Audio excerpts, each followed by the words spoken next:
स्वभाव की मजबूरी। गीदड़ का बच्चा शेरनी के पालने पर भी गीदड़ ही रहता है। एक जंगल में शेर शेरनी रहते थे। शेरनी के 2 बच्चे थे। शेर प्रतिदिन हिरणों का शिकार करके लाता था। सारा परिवार आराम से पेट भरता और चैन की सांस लेता। एक दिन जंगल में भटकने के बाद शेर के हाथ कोई भी शिकार नहीं लगा। वह खाली हाथ लौट रहा था तो उसे रास्ते में गीदड़ का एक बच्चा मिला। बच्चे को देखकर उसके मन में दया आ गई। वह उसे जीवित ही संभाल कर घर ले आया और शेरनी के सामने रखकर बोला, प्रिय, आज शिकार नहीं मिला। यह गीदड़ का बच्चा खेलता हुआ मिला। मैं इसे जिंदा उठा लाया हूं। तुझे भूख लगी है तो इसे मारकर खा ले। कल दूसरा शिकार ला दूंगा। प्रियतम, जब तुमने इसे बच्चा समझकर नहीं मारा तो मैं कैसे मार सकती हूँ? मैं इसे अपना तीसरा बच्चा समझकर पाल लूंगी।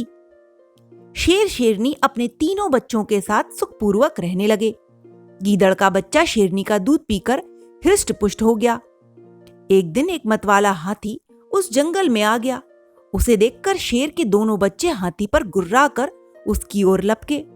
तब गीदड़ ने कहा, यह हाथी हमारा शत्रु है। इसके सामने नहीं जाना चाहिए। इससे दूर ही रहना, ठीक है?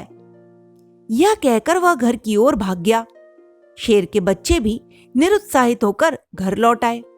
घर पहुंचकर दोनों ने गीदड़ के बच्चे की कायरता का उपहास किया। गीदड़ का बच्चा इस उपहास से क्रोधित हो गया और शेर के बच्चों को जली कटी सुनाने लगा।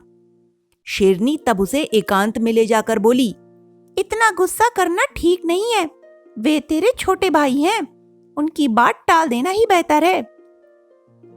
गीदड़ का बच्चा शेरनी के समझाने पर और भड़क गया। मैं बहादुर हूं, विद्या और चतुरता में भी कुशल हूं। मैं उनसे किस बात में कम हूं जो वो मेरा उपहास उड़ाते हैं? मैं उन्हें देख लूंगा। ज्यादा उपहास उड़ाएंगे तो मैं इन्हें मार डालूंगा। तब शेरनी ने कहा, तू क्या इन्हें मारेगा? तू गीदड़ का बेटा है। मैंने दयावश तुझे पाल लिया था। तेरे भाई तेरी असलियत जाने इससे पहले यहाँ से भाग जा, वरना वे ही तुझे मार डालेंगे। तू अपनी जाति में ही ठीक है, वहीं भाग जा।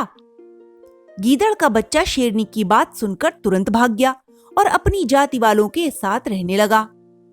कथा सुनाकर राजा ने कहा, तू जल्दी यहाँ से भाग जा। यदि अन्य राजकुमार तेरे कुम्हार होने की बात जान गए तो तुझे मार डालेंगे। राजा की बात सुनकर कुम्हार भाग गया। बंदर ने कहानी सुनाकर कहा, धूर्त मगर, तुझे धिक्कार है।